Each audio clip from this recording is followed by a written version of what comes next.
Alors, bienvenue donc, aux archives départementales. Nous sommes très heureux d'accueillir une nouvelle conférence de ce cycle euh, à deux voix, ce cycle du moins à deux partenaires entre les archives départementales et la Société d'histoire de la Guadeloupe. Un cycle de conférences qui s'insère en fait, qui est en lien avec l'exposition qui est actuellement visible sur le Binidom, dont vous avez l'une des co-commissaires ici présentes, qui pourra éventuellement en parler tout à l'heure si vous le souhaitez. Mais je laisse la parole à Monsieur Goutin pour introduire notre invité de ce soir. Pour ça, il faut m'avertir une semaine à l'avance. Hein. Parce que là, je devais ramer un peu. Hein.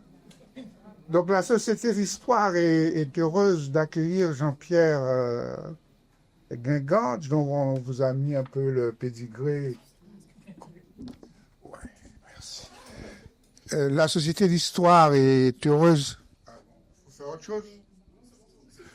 Est heureuse d'accueillir Jean-Pierre Guingamp aux archives départementales. Voilà, j'ai oublié. Vous avez son pédigré un peu à afficher.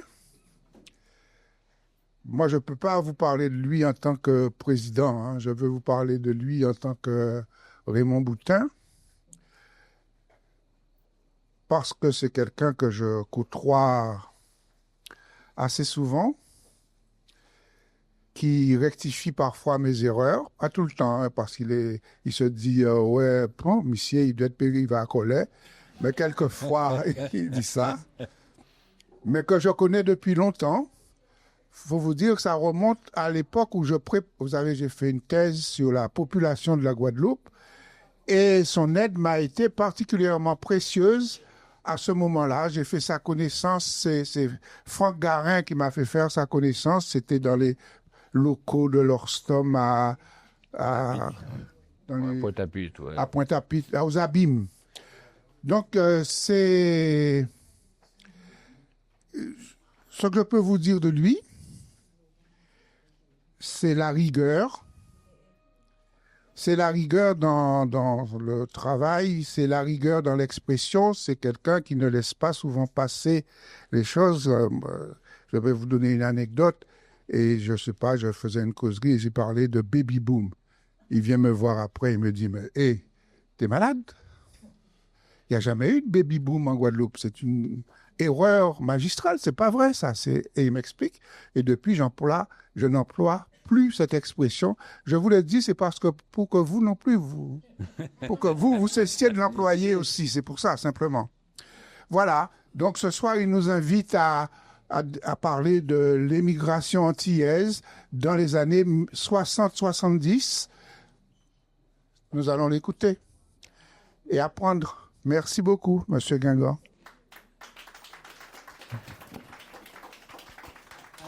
Amplification logique. Non, Monsieur Guingamp va parler dans le micro, mais il n'y a pas d'amplification. C'est pour la caméra. Oui, ok. Tant qu'il a son autre cravate, c'est pour la caméra, donc c'est normal. Ok. Messieurs et dames, bonsoir. Merci d'être venus aussi nombreux. Alors, j'ajoute simplement une petite anecdote, c'est qu'en fait, j'ai commencé à travailler en Guadeloupe en 1967 et à faire le recensement de la population à Marie-Galante, entre autres, et dans les quartiers populaires de Pointe-à-Pitre.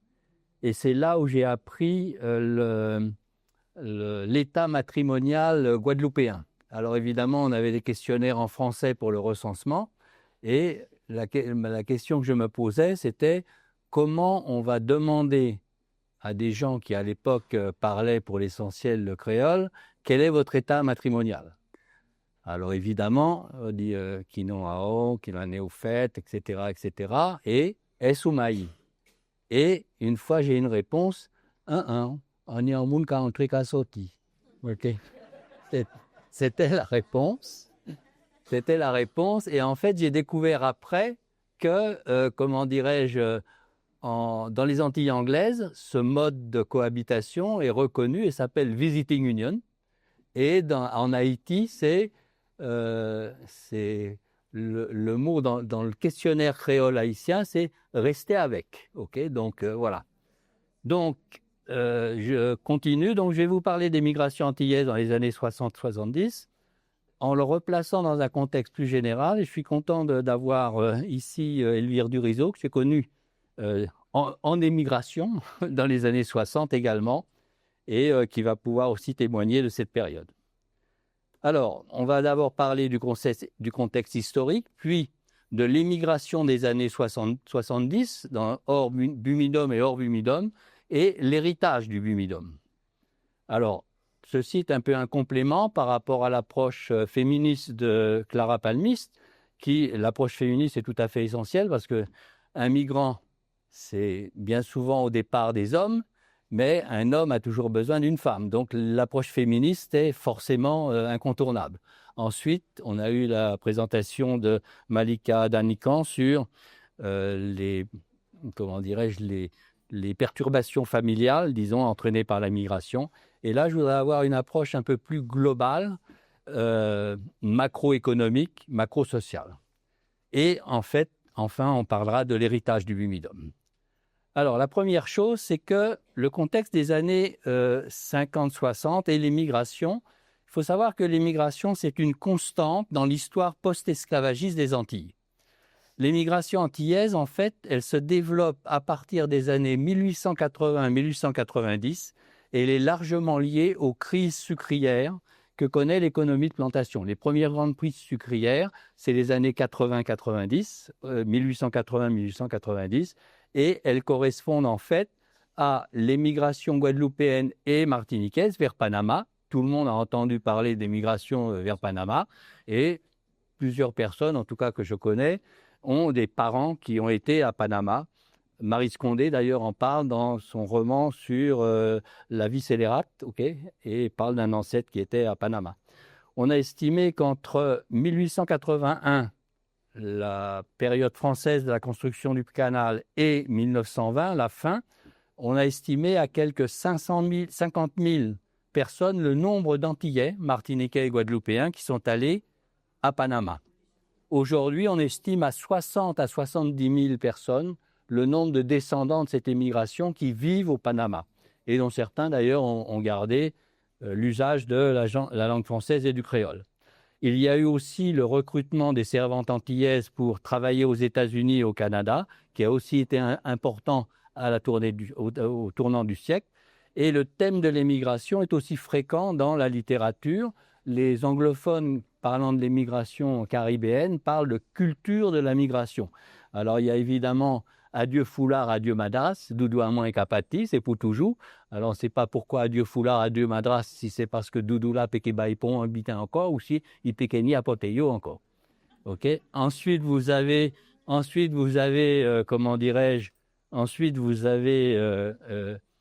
Guy Conquête aussi, la Guadeloupe malade et il y en a une autre où il parle Zézel au Laokale, en Kapati pas Bumidum. Ok. Vous avez Andomideo, Andomi Andalou, Andomi en métro. Et puis à présent, vous avez Moyen Pays-Ayo. Okay, donc, c'est un thème récurrent finalement dans la culture. Ici, vous avez la photo, une carte postale de Martinique qui montre les gens qui partent au Panama, donc compagnie transatlantique, départ d'immigration pour Panama. Et ici, vous avez les Guadeloupéennes du bateau Corona, 1913, à Ellis Island. Pour ceux qui éventuellement sont allés aux États-Unis et à Ellis Island, qui était le port d'entrée de tous les immigrants, il y a une magnifique Guadeloupéenne en costume créole qui trône à l'entrée, qui montre donc les migrations à cette période-là. Et vous avez cette photo-là, qui montre donc le recrutement de ces bonnes à tout faire. Ensuite, les années 1920 marquent, il y a un peu de regroupement familial sur Panama, mais c'est l'arrêt de l'immigration aux États-Unis pour des raisons racistes, d'accord. C'est aussi l'arrêt de l'immigration au Canada aussi pour des raisons là encore racistes. Seuls les gens des Commonwealth blancs, Canada et États-Unis et Australie sont autorisés à entrer aux États-Unis. Enfin bref, et cette émigration ne reprend que dans les années 60. Enfin, ouverture du Canada en 62, ouverture des États-Unis en 65, où toutes les dispositions racistes sur l'origine du pays, ethnique, etc., sont abandonnées. Et paradoxalement, le Commonwealth Immigration Act pour les anglophones ferme l'immigration venant en particulier de la Caraïbe au Royaume-Uni. Alors, quelle est la situation aux Antilles, et en Guadeloupe en particulier, dans les années 50, le début des années 60? Alors tout d'abord, c'est une société, une population essentiellement rurale. Deuxièmement, elle vit surtout dans des unions instables, avec une mentalité machiste et plutôt nataliste. Timoun, c'est richesse à maléré, c'est bâton vieillesse à eau, et c'est bon Dieu qu'à Timoun. Donc, il n'est pas fait rien. Enfin, pas bon Dieu tout seul, mais enfin bref.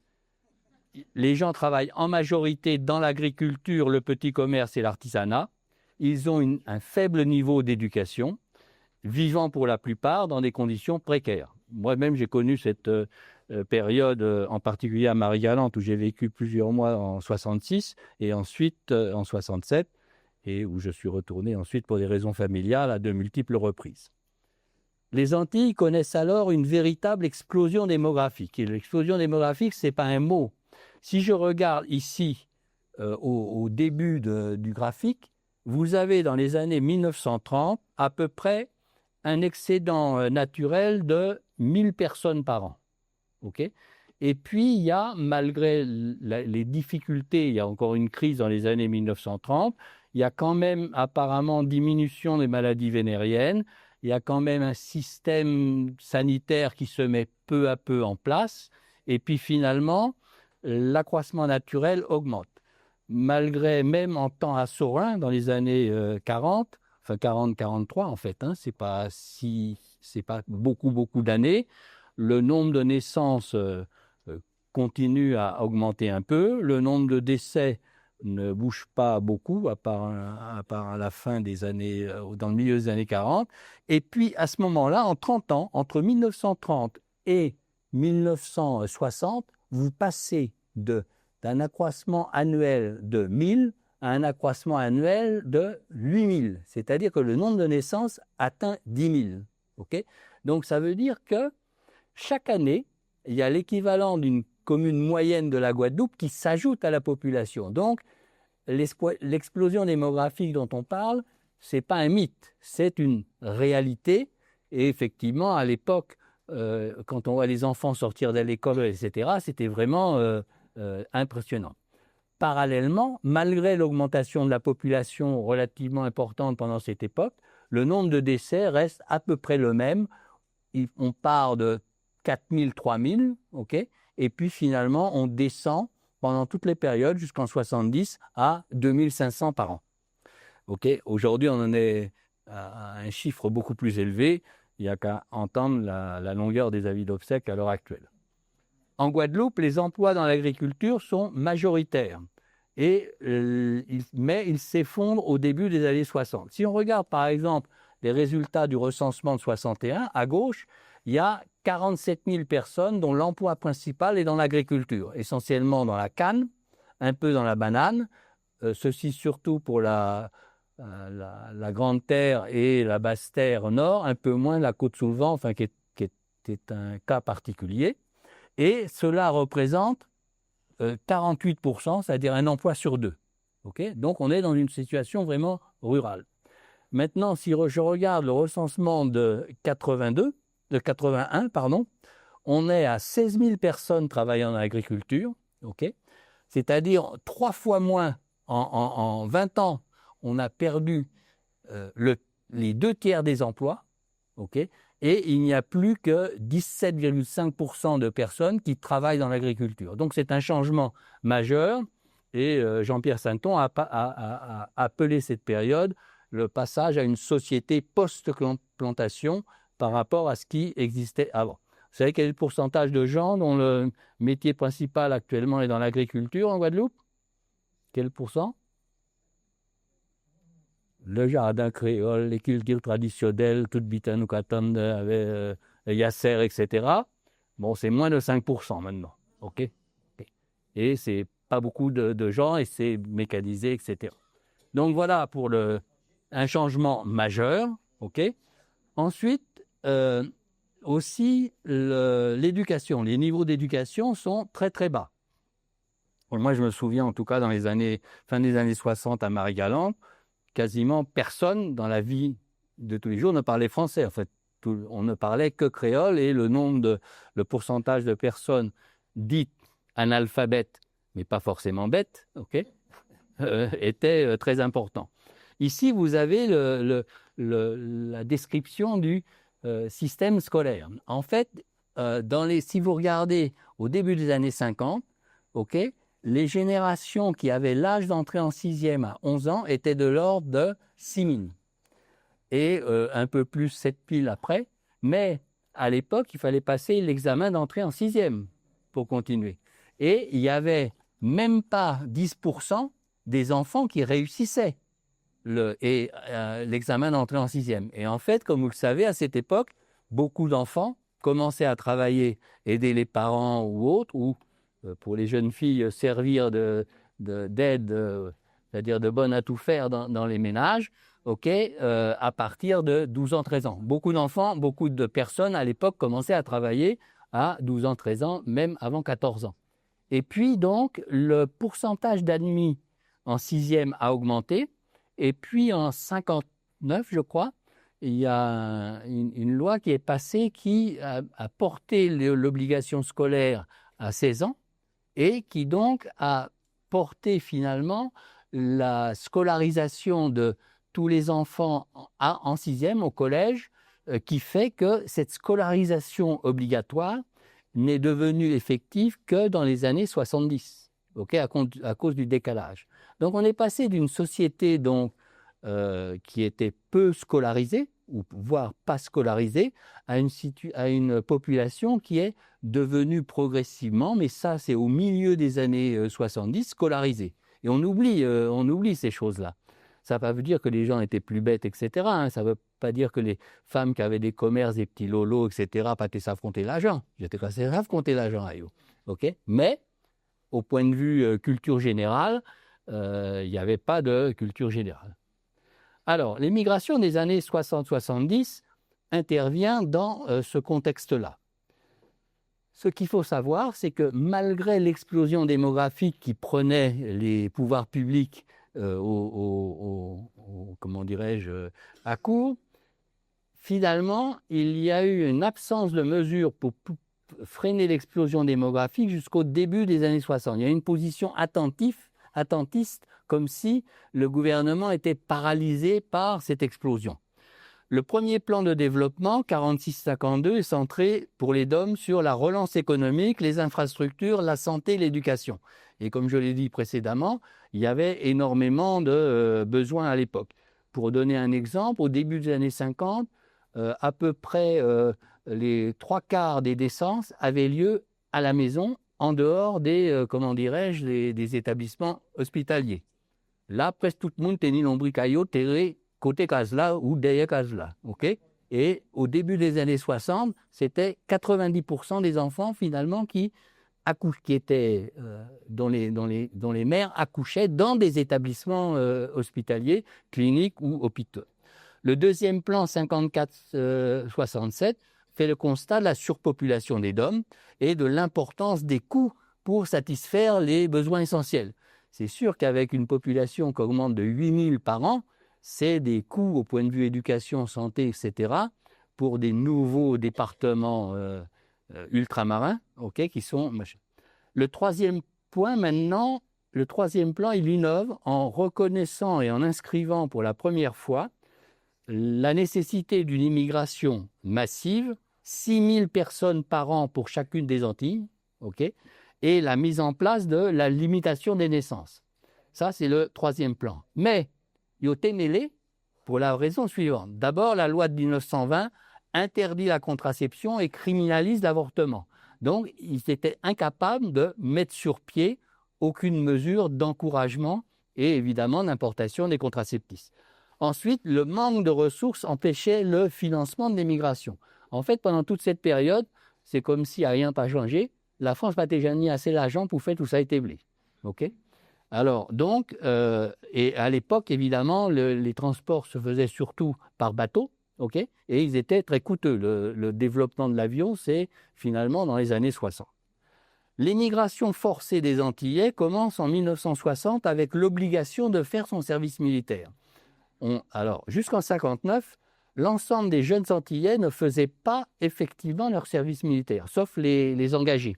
Okay, et la procédure, c'était de le mettre en congé budgétaire parce que ça coûtait trop cher pour envoyer toute une génération de jeunes Antillais faire son service militaire, que ce soit en Guadeloupe ou en France, et du fait du coût du transport, mais aussi du fait de leur faible niveau d'instruction.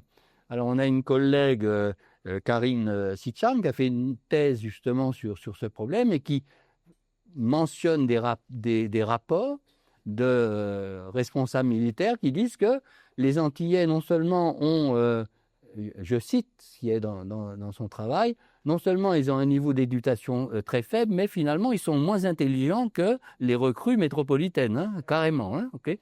Alors, mais à partir de 60, sous diverses pressions, en particulier Debray et Foccart, les besoins de militaires en Algérie, la pression démographique locale, l'ensemble des appelés sont incorporés et font leur service en France, la moitié à peu près, en Guyane et en Algérie. Il y a des Antillais donc, qui sont réquisitionnés, envoyés en Algérie, mais c'est, je crois, dans le cas de la Guadeloupe, c'est à peu près 2000, c'est pas beaucoup, avec là aussi des exceptions. Je me souviens de quelqu'un que je connais, qui est en fait d'origine syro-libanaise. Et lui, quand on l'a convoqué pour aller au service militaire, on dit non, au cas sans mon arabe, là, ok, restez là. Finalement, le 4e plan, 1962-65, prévoit l'organisation de l'émigration. Le BUMIDOM est créé en 63, mais avec seulement, encore pour des raisons budgétaires, 2500 départs pour la Guadeloupe et autant pour la Martinique. Au début, les hommes sont plus nombreux que les femmes, puis un certain équilibre s'instaure, comme Clara Palmis l'a dit l'autre fois. En fait, les 2500 départs, alors moi je me souviens dans les années en 69-70, j'avais fait des projections de population pour la Guadeloupe et j'avais mis comme hypothèse de 2500 migrants par an, qui était l'objectif du BUMIDOM. Et à l'époque, tout le monde, mes collègues de l'INSEE à l'époque, à Petit Paris, me disaient non, des Blancs, ok, qui me disaient non, il y a trop bien ici, il y a les pâtis, ça y a pâtis. Il y a un livre d'histoire d'ailleurs qui raconte ça. Il y a en papier Bangola, il y a attendre Bangola tomber, il y a péqué à enfance. Il y a des livres d'histoire français qui ont ce type de passage. Donc on ne croyait pas que cette émigration allait effectivement se développer. Alors, tout ce qui était prévu au départ, l'immigration des Antillais vers la Guyane, ok. Dans les années 50, il y a eu des tentatives, le plan Nemo, etc. C'était insuffisant et c'était coûteux. Le BUMIDOM, donc, a été créé en 63 et, d'après les textes officiels, il s'adresse à des volontaires conscients des responsabilités qu'ils prennent et résolus à partir. Okay. On leur accorde, selon les cas, des soutiens divers, pas dans tous les cas, mais achat pour vêtements, billets d'avion aller, un hébergement, une formation, contact avec un employeur et aussi une aide au regroupement familial.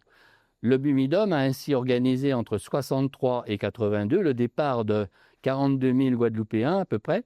Alors les chiffres varient parce qu'apparemment, selon les sources, selon qu'on inclut les regroupements familiaux ou pas, il n'y a pas toujours les mêmes chiffres, mais l'ordre de grandeur est après, et c'est-à-dire en moitié la moitié de l'immigration entre 62 et 82, 63 et 82, pardon, et à peu près autant de Martiniquais. En fait, et pourtant, l'immigration guadeloupéenne vers l'Hexagone est ancienne. Ce n'est pas le BUMIDOM qui a créé l'immigration. En fait, elle a été accélérée, ça c'est une vraie question. Est-ce qu'avec BUMIDOM, on aurait eu autant d'immigrants? Est-ce qu'on en aurait eu moins? Ok, je vais revenir sur cette question après parce qu'elle est quand même relativement importante. Alors, si je regarde maintenant le nombre de personnes nées en Guadeloupe recensées en métropole, il y en avait 6 000 en 55, il y en avait 15 000, 16 000 en 62, puis 26 000, puis 53 000, puis 87 000, et puis après, la courbe diminue. On arrive à 102 000 en 91. Ce qui veut dire en termes de flux, ok, elle a atteint son maximum, l'émigration. Ici, on était dans les années 50 à 1 millier par an. Ça commence en 62 à augmenter, au recensement 62, ça augmente, avant même la création du MIMIDOM. Puis, on a un maximum de 3 837. Donc là, on dépasse le nombre de personnes fixées dans les objectifs. On arrive à entre 75 et 80 à 4 832. Et puis ensuite par an, ok. Et là, dans les années 80, on tombe à 1843 personnes. Donc c'est comme si la suppression du BUMIDOM avait marqué la fin de l'émigration, mais c'est aussi comme si le BUMIDOM avait créé un appel d'air, si je veux dire, du fait, etc. Alors cet appel d'air, c'est évident, c'est le fait qu'il y ait déjà une communauté installée sur place qui accueille les gens.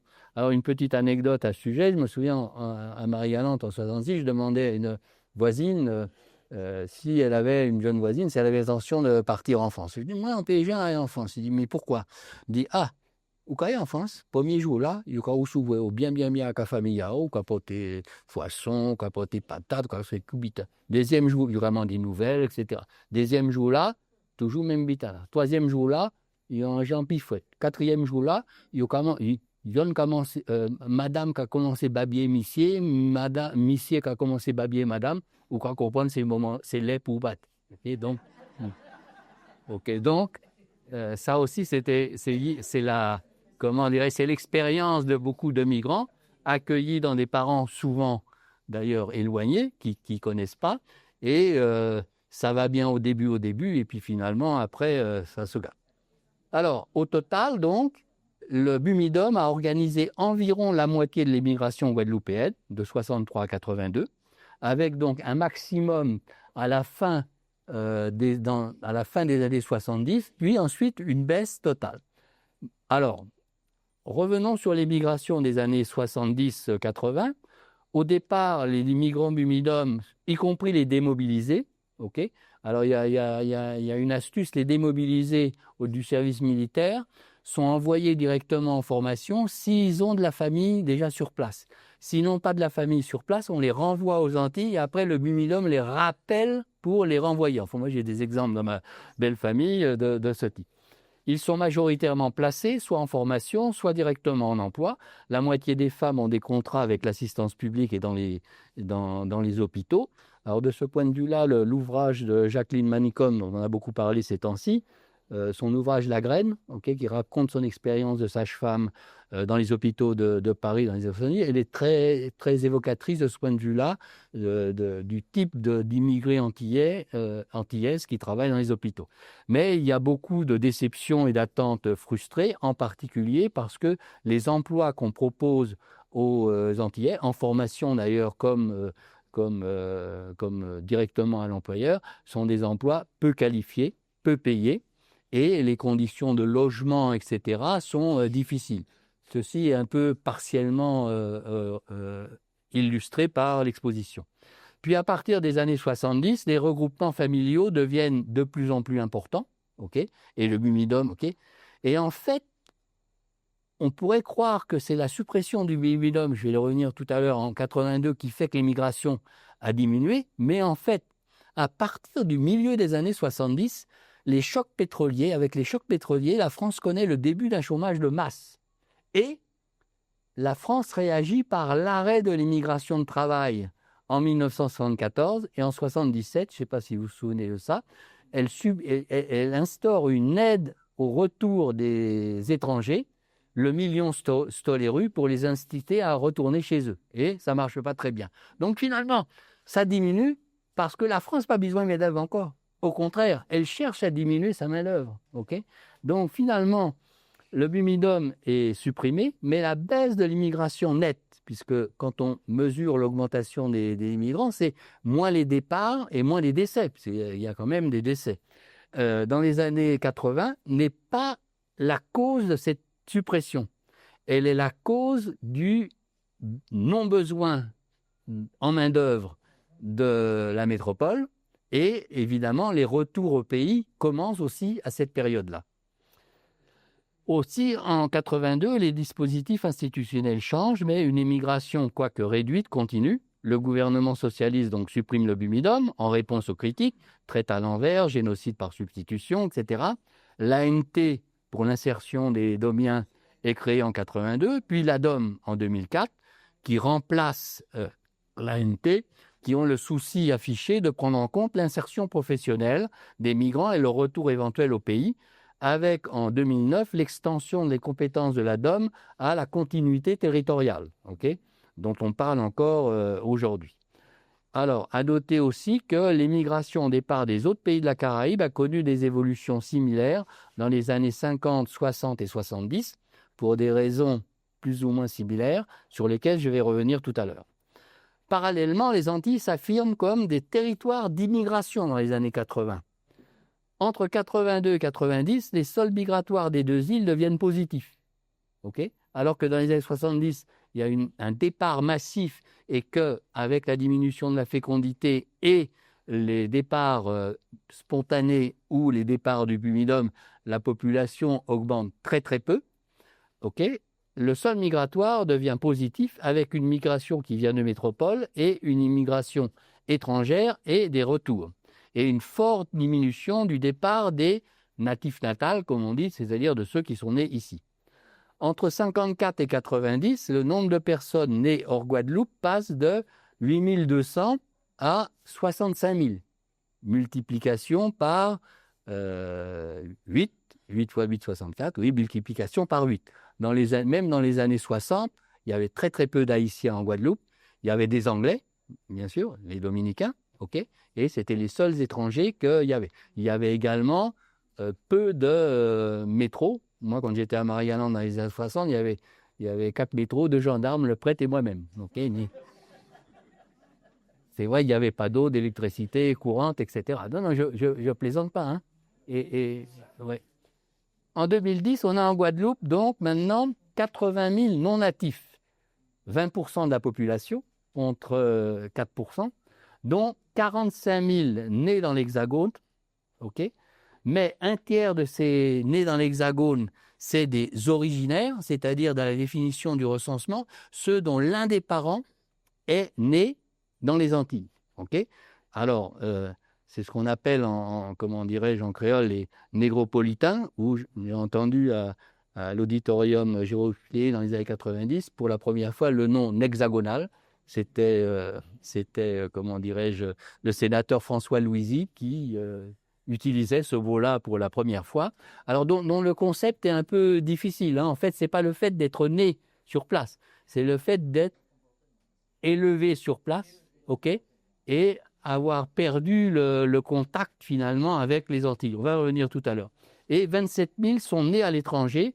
Et à l'époque, les nés à l'étranger, c'est surtout en 2010, c'est surtout les Dominicains, mais de plus en plus les Haïtiens, parce que les Dominicains aussi sont de plus en plus éduqués et ils vont de plus en plus aux États-Unis et au Canada. Et ils viennent de moins en moins en Guadeloupe. Et maintenant, avec les gens de République dominicaine, avec les Coloquins, comme on dit pour certaines, et puis aussi les Chinois, etc., etc. Enfin, maintenant, il y a etc. Alors, est-ce qu'il y a eu génocide par substitution? Est-ce qu'il y a eu, etc. Enfin, bon, c'est un sujet dont on peut débattre. Y a-t-il eu génocide par substitution? Y a-t-il un grand remplacement également en Guadeloupe? Alors, il y a certains qui disent que finalement, dans 20-30 ans, il y aura autant d'Haïtiens et de métros que de Guadeloupéens. C'est-à-dire des pays presque pont guadeloupéen encore par rapport aux Haïtiens et par rapport aux métropolitains. Un vrai problème de société. Mais enfin, nous toutes qu'il a, nous presque toutes natifs natales, non? Alors, donc, en fait, comme beaucoup de pays, et ce n'est pas seulement en Guadeloupe, la Guadeloupe est devenue à la fois un pays d'émigration et d'immigration. Et c'est la même chose encore qu'on observe dans la Caraïbe. Vous avez Trinidad, où Trinidad, il y a 2 types de citoyens, les Trinidadian by birth et les Trinidadian by boat, ceux qui sont venus par bateau de la Grenade, Saint-Vincent, etc., etc. Alors, l'héritage du bimidum. Alors, l'héritage du bimidum, c'est le passage d'une population très jeune, avec 54% de moins de 20 ans, 5% de 65 ans et plus. Les anciens et les vieux étaient respectés parce qu'ils étaient peu nombreux. À présent, ils sont un peu plus nombreux et un peu moins respectés. On peut dire ça. Ici, donc, vous avez les générations de l'explosion démographique, c'est-à-dire les années 50, etc. Oui, tout le monde, quelquefois, on a fait la reproche de présenter des pyramides des âges, alors que la plupart des gens connaissent les pyramides d'Égypte, mais pas les pyramides des âges. La pyramide des... c'est une remarque qu'on a faite un jour. Donc, oui, alors la pyramide des âges, c'est les hommes à gauche, les femmes à droite, et c'est la représentation des effectifs d'hommes à divers âges et les effectifs de femmes. Donc là, on voit qu'effectivement, la moitié de la population a moins de 20 ans. Alors, on est en 70, 55 ans après, vous avez les deux pyramides, à savoir, en brun ici, c'est la pyramide actuelle, et en gris, c'est aussi la pyramide. Ce qu'on voit, c'est que en fait, on a presque une pyramide inversée, mais cette pyramide inversée, c'est quoi? Les vieux, c'est qui? C'est un peu nous, non? Oui. Et c'est surtout les générations nées de 76 à 80 et de 60 à 56. C'est les générations qui ne sont pas parties ou qui sont revenues. Et le vieillissement de la Guadeloupe, c'est ça. Il n'est pas tombé du ciel comme ça. Il y a eu effectivement une augmentation aussi, ça il faut signaler, très importante de l'espérance de vie après 65 ans. Dans les années 50, par exemple, il y avait l'espérance de vie après 65 ans, oui, c'était de moins de... Il y avait la moitié d'une génération qui n'arrivait pas à 65 ans. OK, et c'était 8, et actuellement, c'est beaucoup plus, c'est 12, 13, etc. Enfin bref. Et là encore, pour citer mon expérience personnelle, quand on entendait des décès, par exemple à Marie-Galante, on demandait de quoi il est mort. Alors, les causes de décès en créole, c'était « il frappait en l'état ». OK, ou alors « il a fait dissocier ». Et puis voilà, c'était les deux causes principales de décès, et on cherchait pas autre chose. Donc, là, vous voyez, la pyramide des âges actuelle, donc c'est une pyramide inversée avec un creux ici. Donc, ça, c'est les années après 80. OK, ce sont qui sont nés après 80.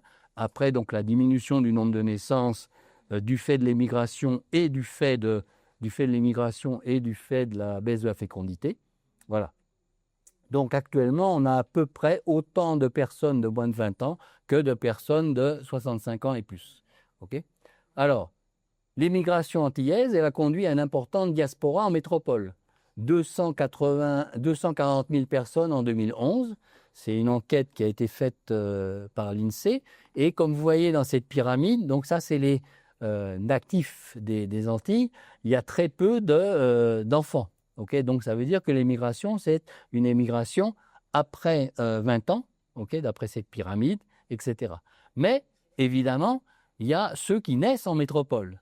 Et finalement, maintenant, si on inclut les 130 000 personnes nées en métropole, 40% du total, on arrive à 370 000 personnes, à peu près 400 000 personnes d'origine antillaise qui vivent là-bas. Donc, vous avez, il n'est pas machin, ici, vous avez les négropolitains ou les nexagonaux, et ici, vous avez les natifs natals. Alors, la France, on pourrait dire maintenant que la France, c'est nous-mêmes, puisque si on prend l'ensemble des natifs, okay, ceux qui sont nés aux Antilles, selon une enquête qui a été faite en 70, cette enquête, un tiers des natifs antillais sont en France. Donc, ça veut dire que 2 natifs sont aux Antilles et 1 est en France. C'est beaucoup, c'est énorme. Un quart, ils ont déjà allé, ils ont été quelques années et ils ont viré. Ça, c'est les natifs de retour. OK ? Ensuite, vous avez ceux qui ont quitté les Antilles et qui ont fait un séjour plus ou moins long pour visiter les parents, etc., aux Antilles. Ça, c'est un peu plus d'un tiers, un peu plus pour la Martinique que pour la Guadeloupe. Et ceux qui n'ont jamais quitté le DOM, donc qui n'ont pas jamais joué la fosse, OK, 10%. si on regarde, on se replace dans les années 60, presque pas au monde pas terre en fosse. OK? Et à présent, hein? Oui, les congés administratifs, etc., enfin bref. Donc, 10% seulement qui pas et enfance. Alors évidemment, les séjours sont plus ou moins longs selon les événements, mariages, etc. Maintenant, oui, donc c'est ça. Alors, la trajectoire migratoire. Ce qu'il faut reconnaître quand même, c'est que cette diaspora a joué, selon moi, on peut en discuter, un rôle majeur dans les revendications mémorielles et culturelles.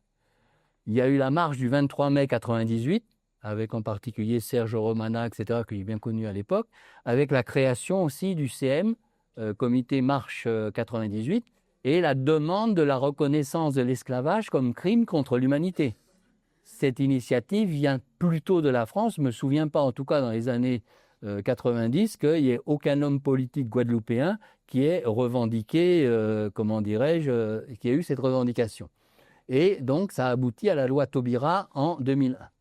Le CM 98 a aussi milité pour la célébration de l'abolition pour faire mieux connaître l'histoire de l'esclavage. Il crée aussi un outil pour retrouver ses aïeux esclaves avec le site que certains d'entre vous ont peut-être enchoucage.org. Alors, ce enchoucage.org, il est un peu, quelquefois décevant parce que dans les années 1840, en particulier, la monarchie de Juillet, il y a eu beaucoup d'abolitions, puisque la monarchie de Juillet voulait abolir l'esclavage, mais ne voulait pas abolir, etc., et que finalement, il y a eu beaucoup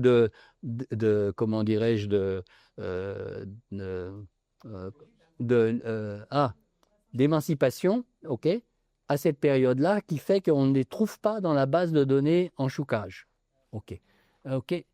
Ensuite, il y a la reconnaissance du créole en 99, suivant cela la charte sur les langues régionales et le CAPES créole qui a été institué en 2001. Alors là, c'est une revendication plutôt mixte, enfin, à la fois locale et... On veut passer plus. Ah, c'est vrai? Ok, bon, ben, tu vois. Ok, donc c'est une revendication qui est à la fois une manifestation de la diaspora et une revendication locale. La création en 2015 du Mémorial Act, Mémoire de la traite et d'esclavage, la création par Patrick Caram, qui est maintenant conseiller avec Valérie Pécresse, etc., du collectif DOM pour défendre les intérêts des originaires des DOM, action en particulier pour la continuité territoriale, c'est-à-dire le contrôle des prix et des billets d'avion. Création enfin du Conseil représentatif des associations noires, le CRAN, qui a regroupé des associations d'Africains et d'Antillais vivant en métropole, combat les discriminations, pour une représentation de la diversité ethnique aux élections, dans les médias, etc. Et enfin, alors là, c'est aussi un mix entre les diasporas et ici, création d'un mouvement international pour les réparations, MIR, et des actions en justice pour la réparation des crimes de la traite et de l'esclavage. Et vous savez que ces comités sont également actifs à Barbade et dans les îles anglaises, et là aussi, il y a un mouvement qui est très important. Alors, ces revendications, donc portées essentiellement par la diaspora, sont liées aux discriminations dont sont victimes les Domiens en France, dès les années 60. Alors là, il y a eu une enquête sur trajectoire et origine des Dômes, 2008-2009, qui dit la chose suivante. Les discriminations rapportées tous les 5 ans, alors au cours des 5 dernières années, et ces discriminations, c'est dans un nouvel ordre. J'ai rencontré une nièce hier qui vit en France et qui me raconte qu'elle-même, on lui a dit un jour, une espèce de conquis de voisinage, retourne dans ton pays. Ok, ça arrive. Non, il y a quand même beaucoup d'Antillais en France qui attrapaient Bab avait blanc, et puis c'est le genre de, de réflexion. Alors, ce qui est très intéressant là-dedans, c'est qu'il y a quand même un tiers des gens originaires des DOM, vous voyez, 31 et 38%, qui se disent victimes de discrimination. C'est presque autant que les Maghrébins, c'est un peu moins que les Sud-Sahariens. Mais, les migrants de la première génération, qui sont plus imprégnés de Maman la France, ok, sont moins nombreux à se plaindre de discrimination que les descendants, ok, qui sont plus sensibles à leurs droits et à leur affirmation identitaire. Okay. Ensuite, les discriminations situationnelles. Alors, les discriminations situationnelles, c'est l'entrée dans les boîtes de nuit, c'est l'accueil dans les services publics, etc. Et là aussi, la moitié des migrants, 40% des migrants première génération des DOM disent qu'elles ont vécu ce type de discrimination, 43% pour les Maghrébins et 53% pour les Africains. Mais là aussi, les descendants des les hexagonaux, entre guillemets, sont plus nombreux à se dire victimes de ces discriminations. Alors, les discriminations, elles sont surtout dans l'éducation. Et là aussi, quand on lit la presse, etc., les témoignages, bien souvent, les discriminations, c'est lié à l'orientation scolaire. Si, comment dirais-je, si t'es pas qu'appelé prof là, c'est il fait plombier, il fait cuisinier, il fait tel butin, ok. Et il y a une discrimination. Et là aussi, cette discrimination, elle est plus, comment dirais-je, ressentie par les descendants que par les migrants eux-mêmes. Et la discrimination dans les services, alors là aussi, mais alors là, chez les DOM, c'est plus important. Alors c'est peut-être aussi le fait que se considérant et étant effectivement français, ils sont plus sensibles à la discrimination, en particulier dans les services publics, okay, que les autres, maghrébins et ceux d'Afrique subsaharienne. Mais là aussi, c'est très important. Alors le fait que des citoyens français, depuis 1848, okay, pas avant, 1848, okay, soient victimes de discrimination et que les défendants, ceux de la première génération, se sentent plus discriminés que les premiers migrants, interroge quand même. Okay, ça interroge. Alors, le motif ethno-racial est le plus souvent, la couleur de la peau est le plus souvent invoqué par les migrants, en particulier ceux des DOM, un peu moins que les originaires d'Afrique subsaharienne, mais c'est quand même un tiers. Alors, qu'en est-il du racisme en France à l'origine de ces discriminations? Tout le monde sait que les Français ne sont pas racistes. Pourquoi vous voyez? Ok. Alors, un racisme qui est finalement assez répandu. 63% des personnes enquêtées déclarent ne pas être racistes du tout. Ça, c'est ce qu'ils disent. Mais il y a quand même 15% qui se considèrent comme plutôt ou un peu racistes et 15% comme pas très racistes, mais un peu. Donc, on ne sait pas exactement ce que ça signifie. Donc, qu'est-ce que ça veut dire? Ça veut dire qu'il y a quand même 30% de gens qui sont racistes ou un peu racistes. Incidemment, ça correspond plus ou moins au vote du Front National, le 30%. Okay. Les Antillais sont vus comme ouverts aux autres quand même, ne formant pas un groupe à part, mais il y a 11% qui pensent le contraire. Refuser le mariage d'un de ses enfants avec une personne noire est normal pour 18% des personnes interrogées. Ça fait quand même 1 sur 5. Et j'ai eu encore un exemple récemment dans quelqu'un de ma belle famille. Oui, ok, avec un aigle, non, quand même. Hein. Concernant les traites négrières et l'esclavage, dont l'un des articles de la loi Taubira, 45% pensent qu'on n'en parle pas assez, ça c'est pas mal, 36% qu'on en parle ce qu'il faut et 10% qu'on en parle trop. Enfin, 38% ne pensent pas qu'il y ait un racisme systémique dans la société, mais 56% pensent qu'il s'agit d'un phénomène réel, plutôt réel. Donc, enfin, 40% pensent que le privilège blanc est un phénomène plutôt réel et 53% pensent qu'il n'y a pas de privilège blanc. Vous savez ce que c'est que le privilège blanc? C'est-à-dire que quand deux personnes à diplôme égal, etc. Hein? Ah non, mais là, nous allons parler de la France. Okay. Il y a comme dit le titre d'un ouvrage, il y a la mère patrie et il y a la mère patrie, la patrie qui en met. Okay. Donc, voilà. Alors, discussion.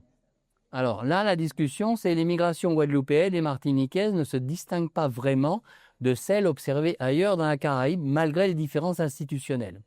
Alors, j'avais fait un travail dans les années 90 sur les taux d'émigration nets, entre 50 et 79 des divers pays de la Caraïbe.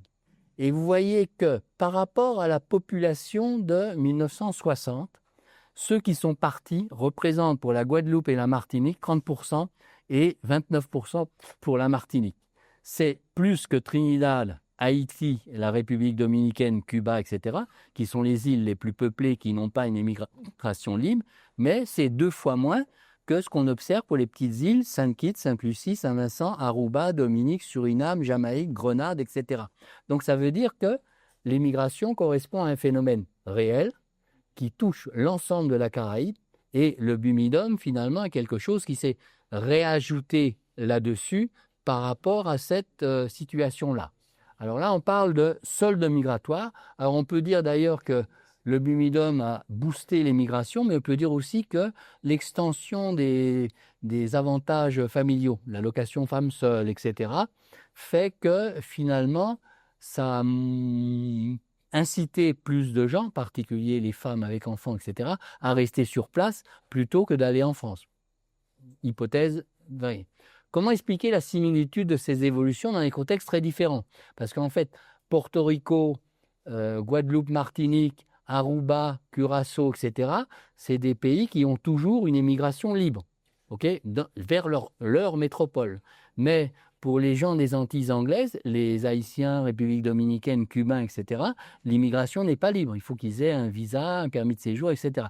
Et pourtant, en valeur absolue, c'est eux qui ont les chiffres les plus importants. 2 études publiées en 90-90 mettent en évidence les facteurs suivants. L'affranchissement de la marginalisation de la place assignée aux pays de la Caraïbe dans l'économie mondiale à cause de la concurrence d'autres pays du monde. Je prends quelques exemples. Le sucre, maintenant, dès en fait la fin du 19e siècle et encore plus au 20e siècle, c'est évident que le Brésil, l'Inde, et après les pays du Pacifique, Fidji, etc., Maurice, etc., ont été des concurrents en termes de production de sucre. Maintenant, sur d'autres produits tels que dans les années 1930, dans les Antilles anglaises, il y a une commission pour voir comment on pouvait diversifier l'économie. Alors finalement, Grenade, c'était la muscade, l'île de la muscade. Sauf qu'actuellement, le premier producteur mondial de grenade, c'est l'Indonésie. Difficile de réaliser. Saint-Vincent, c'était l'Arrowroot. L'Arrowroot aussi, c'est d'autres pays. Dominique, je crois que c'était le citron. Là aussi, il y a de la concurrence. En fait, la marginalisation des pays de la Caraïbe comme producteurs de produits tropicaux, dans un contexte de chômage et de sous-emploi massif, l'insuffisance des revenus de l'agriculture de subsistance et des autres revenus de la pluriactivité. L'existence de diasporas déjà installées pour l'accueil de nouveaux arrivants. Sur la marginalisation, moi, l'hypothèse que je formule d'après mes observations, en particulier à Marie-Galante, mais aussi au début des années 70, c'est que, en fait, jusque dans les années 60, la plupart des gens, alors peut-être plus en Côte-sous-le-Vent d'ailleurs que dans le reste, vivaient Yoté-Capote et Manève. Et on faisait un peu de canne. On avait du boulot pendant la récolte, ça c'était en l'agent à côté qui était cabine, On faisait de la culture vivrière pour soi-même et éventuellement pour revendre, et on faisait le petit commerce ou charpentier, pêcheur, etc. Donc la survie de tous les jours, et il n'y avait pas beaucoup de besoins. À l'époque de Jean-Pierre Sainton écrit dans un de ses écrits qu'au moment de la départementalisation, il y a beaucoup de entreprises métropolitaines qui se plaignaient que les Antillais n'avaient pas beaucoup de besoins. Ils se contentaient de l'essentiel, Ils se contentaient de l'essentiel. Et l'arrivée, par exemple, de l'électricité à Marie-Galante et des frigidaires, les gens ne savaient pas quoi faire avec un frigidaire. Alors, pas qu'à manger domi. Manger qui domi, non, ça n'est pas bon. Il faut manger manger cuit le jour même. Donc, finalement, cet équilibre Poté, Manef ou Quimbé s'est trouvé détruit par le fait que la canne, finalement, a cessé de donner l'emploi et les revenus qui étaient des compléments des autres revenus. et les besoins en main-d'œuvre des métropoles, donc qui expliquent finalement jusqu'à temps qu'ils n'avaient plus besoin de main-d'œuvre, etc. Alors aussi, l'absence de stratégie, de vision pour les pays et territoires de la Caraïbe. Et ça, c'est aussi valable comment dirais-je, c'est aussi valable pour la Guadeloupe. Alors, je me souviens, dans les années 70, quand j'étais à l'INSEE, j'assistais à des réunions de préparation du 6e plan. Et le maître mot, c'était que la Guadeloupe a une vocation agricole. Qu'est-ce que ça veut dire, une vocation agricole, hein? Ça ne veut rien dire. Enfin, peut-être l'agriculture marche pendant un moment, au prix de la sueur et de l'exploitation des travailleurs, mais que ça ne marche plus après. Alors aussi, j'avais fait la première enquête sur l'emploi à l'époque et j'avais trouvé, contrairement aux estimations antérieures, qu'il y avait un chômage et un sous-emploi très très important. Et je me souviens de certaines réactions dans la salle.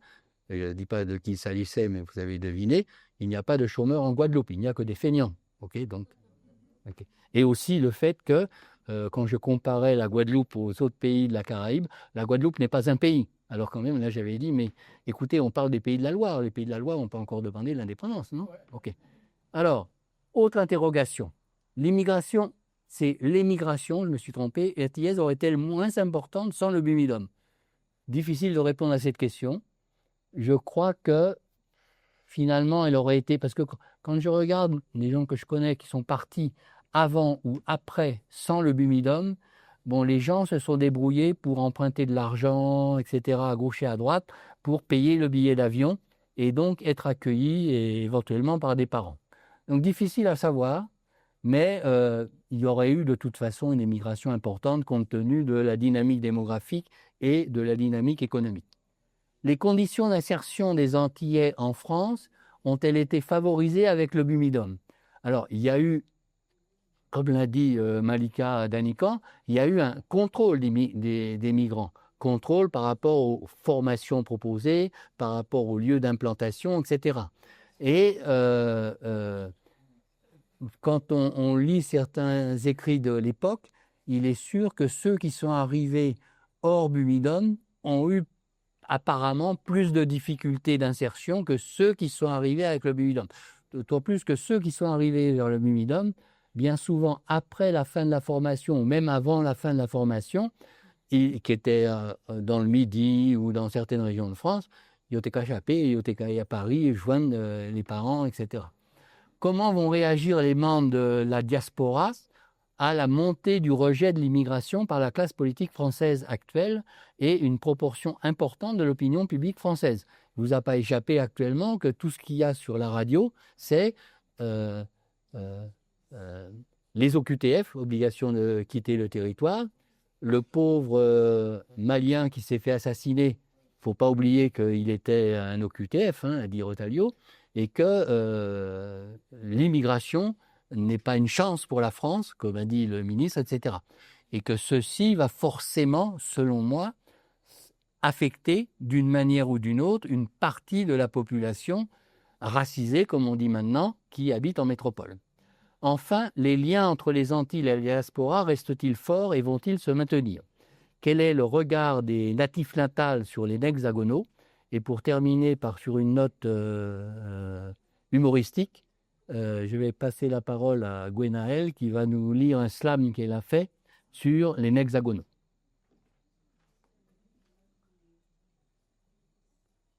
Et sin hexagonal.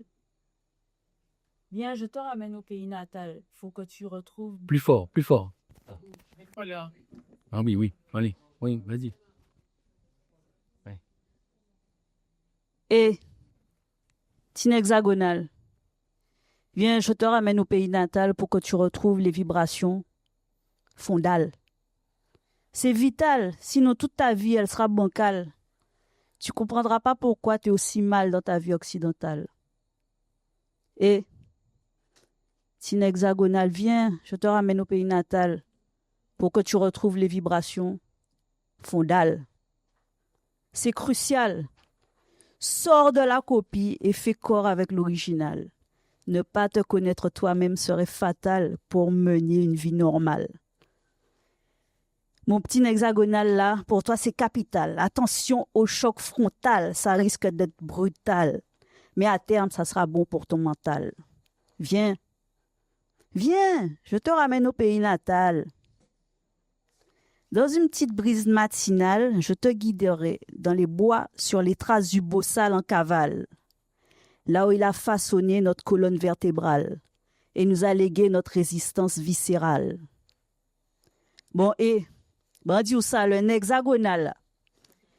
Ici, la transmission se fait à l'oral. Tu as bien intérêt à intégrer chaque champ lexical et chaque pratique ancestrale.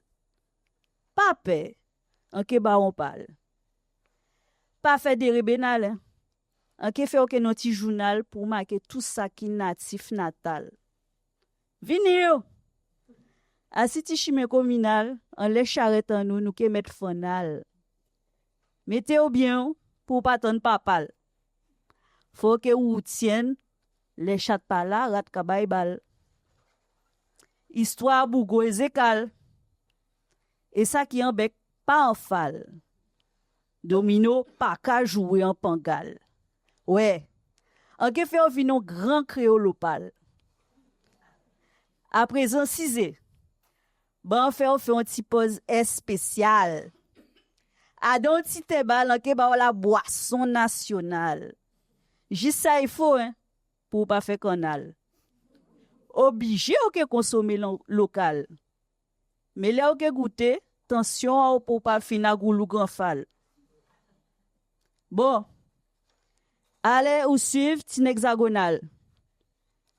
Si ou pas trop fouté pas mal, c'est pays natal qui fait vivre non bouc vertical ti mal. Merci.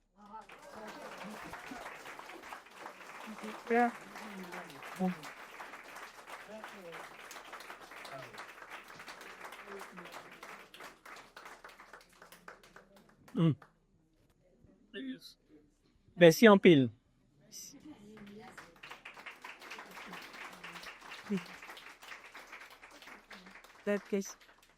On va passer aux questions. Je suppose qu'après cette riche présentation, la Barra, John Boys.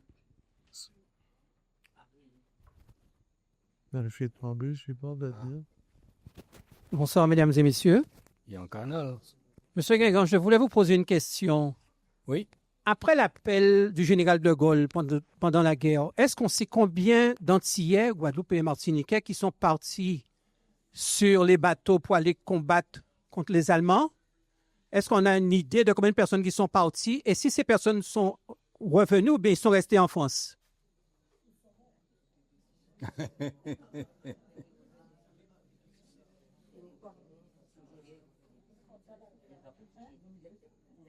Non.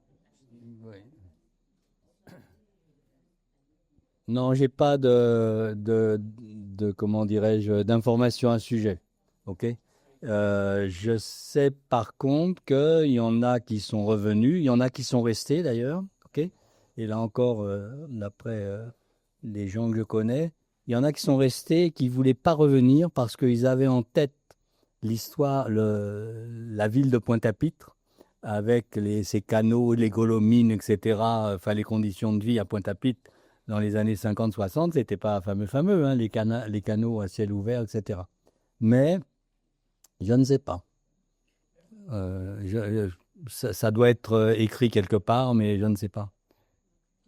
Moi, je voudrais juste les migrations. C'est vrai qu'il y a plusieurs raisons, mais en même temps, on peut se demander si ça ne fait pas partie même de l'ADN de l'humain. Parce que je vois en Guadeloupe, dernièrement, là, j'étais à Terre-de-Bas, où j'ai l'occasion que je connais bien pour avoir géré les 2 établissements à un moment donné. Il y a on va fermer l'école. Il n'y a pratiquement pas d'enfants au sein à Terre-de-Bas. Mais le problème, et c'est valable pour la Guadeloupe, nous avons, parce qu'effectivement, à un moment donné, même si tu veux aller au collège, il n'y avait pas de collège dans les communes, hein, il ne faut pas l'oublier. Mais à partir du moment qu'ici, parce qu'on a, tu as les continents, là, hein, tu as ceux qui migrent, qui viennent du continent, mais nous avons quand même une particularité des insulaires. Et quand tu dis, par exemple, il y a un moment donné, quand on atteint un certain niveau d'études, bah, moi, de ma famille, j'ai des enfants. Bon, à partir du moment que l'enfant atteint un niveau d'études, c'est pas qu'il ne veut pas retourner. Bah, un enfant, maintenant, qu'est-ce qu'il va faire à Terre-de-Bas? Bah, à l'époque, bah, il n'y avait même pas le collège. Donc, les enfants étaient des pêcheurs. Ils faisaient le travail de leurs parents, ils étaient pêcheurs. Ils étaient pêcheurs. Mais aujourd'hui, surtout à Terre-de-Bas, où il y a une grande différence avec Terre-de-Haut, il y a une plus grande appétence pour les études venant de Terre-de-Bas. Bon, tout le monde le sait. Quand on voyait des Saint-Ouen à Basse-Terre, les médecins, les professeurs, que ce soit à la mairie de Basse-Terre, à la trésorerie, caisse d'épargne, ils venaient de Terre-de-Bas. Mais à partir du moment qu'on a un certain niveau d'études, on ne peut plus rester à Terre-de-Bas pour faire quoi? Hein? Vous avez fait des études d'ingénieur, vous avez fait des études. Il ne peut pas y avoir de place pour vous, hein, dans une île. Ça, c'est déjà un premier truc. Donc, en plus, ceux qui souffrent de la bi-insularité, moi, j'ai rencontré aux États-Unis des femmes qui travaillent à la NASA, etc., qui venaient de toutes ces petites îles-là, de la Caraïbe. Hein? Bon, on peut parler. Et en même temps, effectivement, vous avez des gens maintenant qui veulent retrouver le soleil, et qui vont habiter dans ces îles-là. Donc, on peut parler de remplacement. Hein? En même temps, il y a une diminution de la... Les gens ne font plus autant d'enfants. Les gens qui sont arrivés ici dans les années 70, les enseignants le savent très bien sous la liste. Quand pour faire la demande de bourse, il n'y avait pas assez de place. Hein? Sur le papier, il y avait des gens qui avaient 2 livrets de famille. Hein? Moi, je suis une famille de 12 enfants. Bon, au fur et à mesure, bah, écoute, on ne voit plus tellement de familles avec 4-5 enfants. Hein? C'est pas possible. Donc, par conséquent, mais quand on regarde à Terre-de-Bas, il n'y a plus personne. Il n'y a pas d'enfants. Donc, le collège que l'on a fait là, bientôt. Bon, donc, il y a ce phénomène-là, mais est-ce qu'on peut aller contre cela? On ne peut pas dire que les gens émigrent. Et d'ailleurs, chez nous, maintenant, on n'émigre pas seulement en France. Hein. Oui, tout à fait. On trouve nos étudiants à Porto Rico. Maintenant, il y a une petite colonie d'Antillais en Australie. De jeunes Antillais en Australie. Hein? Il y en a, je vois un ici, dont l'enfant est en Inde, l'enfant est à Singapour. Et on a une génération aujourd'hui qui ne vise pas forcément la France. Mais compte tenu de leur formation, plus ou moins pointue, ben, on ne peut pas retourner en Guadeloupe. Donc, il y a ce problème-là aussi. Et est-ce que c'est pas une fois... Et encore juste, là, c'est une mise au point que je te demande, parce que en même temps, on dit que en France, c'est en France, si on compare avec d'autres pays européens, il y a le plus de mariages mixtes. Alors, est-ce que c'est vérifié ou est-ce que je ne sais pas? Compte tenu du niveau de racisme dont on parle, bon, etc.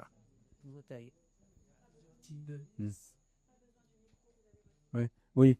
Alors, une chose est sûre, c'est que les humains ont toujours migré. Okay? Oui, toujours. Okay. Alors, en ce qui concerne la Caraïbe, et comme je l'ai dit, depuis la fin de l'esclavage, que ce soit les Antilles anglaises 1833 ou françaises 1848, etc., il y a eu un mouvement d'émigration. Les premiers mouvements d'émigration, d'ailleurs, c'est les Jamaïcains qui sont allés déposer des bananes au port de Boston, et qui sont restés avec les bananes. Donc, dont une forte émigration, ça c'est sûr. Maintenant, tu poses un autre problème qui est celui effectivement de la qualification des gens. Alors, le système éducatif en Guadeloupe, il n'est pas parfait, mais il forme quand même tout un tas de jeunes avec des formations élevées.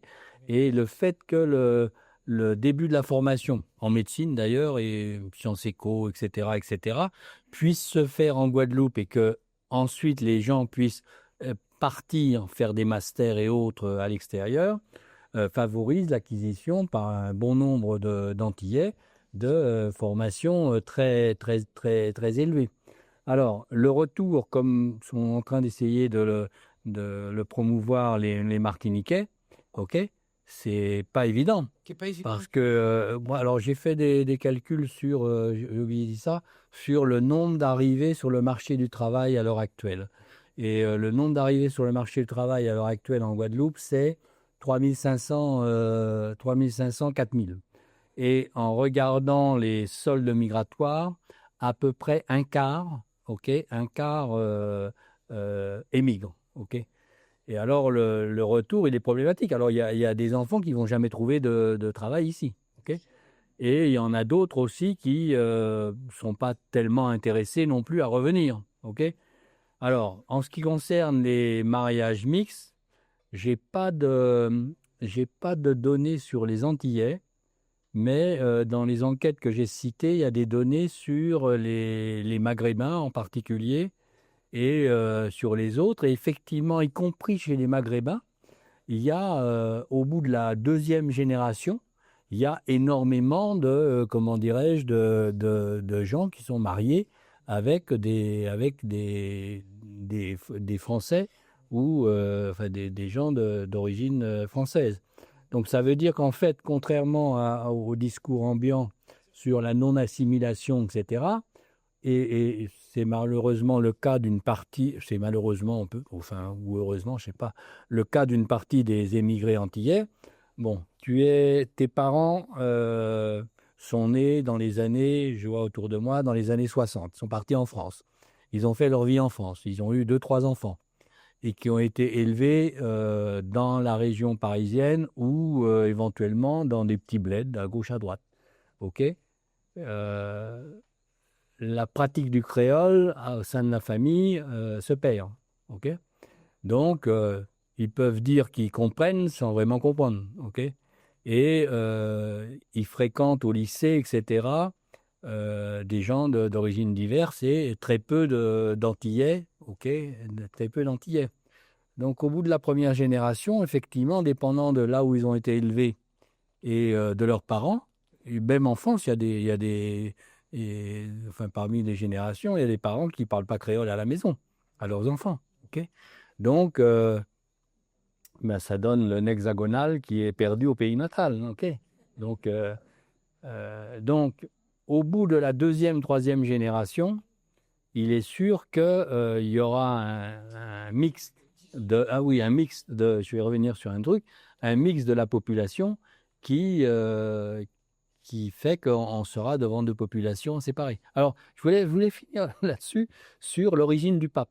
Vous savez que l'origine du pape, okay, il a un ancêtre qui est... du monde.